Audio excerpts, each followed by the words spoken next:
Mark நற்செய்தி 1ஆம் அதிகாரம். பின்னர் சற்று அப்பால் சென்றபோது செபதேயுவின் மகன் யாக்கோபையும் அவர் சகோதரரான யோவானையும் இயேசு கண்டார். அவர் படகில் வலைகளை பழுது பார்த்து கொண்டிருந்தார்கள். உடனே இயேசு அவர்களையும் அழைத்தார். அவர்களும் தங்கள் தந்தை செபதேயுவை கூலியாள்களோடு படகில் விட்டுவிட்டு அவர் பின் சென்றார்கள். தீய ஆவி பிடித்தவரை குணப்படுத்துதல். அவர்கள் கப்பர்நாகும் ஊரில் நுழைந்தார்கள். ஓய்வு நாள்களில் இயேசு தொழுகை கூடத்திற்கு சென்று கற்பித்து வந்தார். அவருடைய போதனையை குறித்து மக்கள் வியப்பில் ஆழ்ந்தார்கள். ஏனெனில் அவர் மறைநூல் அறிஞரைப் போலன்றி அதிகாரத்தோடும் அவர்களுக்கு கற்பித்து வந்தார். அப்பொழுது அவர்களுடைய தொழுகை கூடத்தில் தீய ஆவி பிடித்திருந்த ஒருவர் இருந்தார். அவரை பிடித்திருந்த ஆவி, நாசரேத்து இயேசுவே, உமக்கு இங்கு என்ன வேலை? எங்களை ஒழித்துவிடவா வந்தீர்? நீர் யார் என எனக்கு தெரியும்.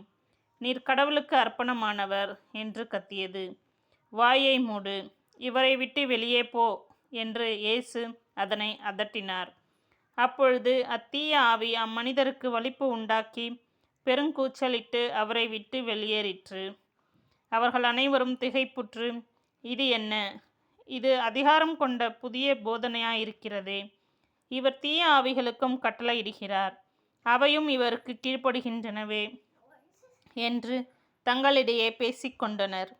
அவரை பற்றிய செய்தி உடனே கலிலேயாவின் சுற்றுப்புறமெங்கும் பரவியது. சீமோன் பேதுருவின் மாமியார் குணமடைதலும் இயேசு பலருக்கு குணமளித்தலும். பின்பு அவர்கள் தொழுகை கூடத்தை விட்டு வெளியே வந்து யாக்கோபு, யோவானுடன் சீமோன், அந்திரேயா ஆகியோரின் வீட்டிற்குள் சென்றார்கள். சீமோனுடைய மாமியார் காய்ச்சலாய் கிடந்தார். உடனே அவர்கள் அதை பற்றி இயேசுவிடம் சொன்னார்கள். இயேசு அவர் அருகில் சென்று கையை பிடித்து அவரை தூக்கினார். காய்ச்சல் அவரை விட்டு நீங்கிற்று. அவர் அவர்களுக்கு பணிவிடை செய்தார். மாலை வேளையில் கதிரவன் மறையும் நேரத்தில் நோயாளர்கள், பேய் பிடித்தவர்கள் அனைவரையும் மக்கள் அவரிடம் கொண்டு வந்தார்கள். நகர் முழுவதும் வீட்டு வாயில் முன் கூடியிருந்தது. பல்வேறு பிணிகளால் வருந்திய பலரை அவர் குணப்படுத்தினார். பல பேய்களையும் ஓட்டினார். அந்த பேய்கள் அவரை அறிந்திருந்ததால் அவற்றை அவர் பேச விடவில்லை. ஊர்கள் தோறும் நற்செய்தி முழக்கம்.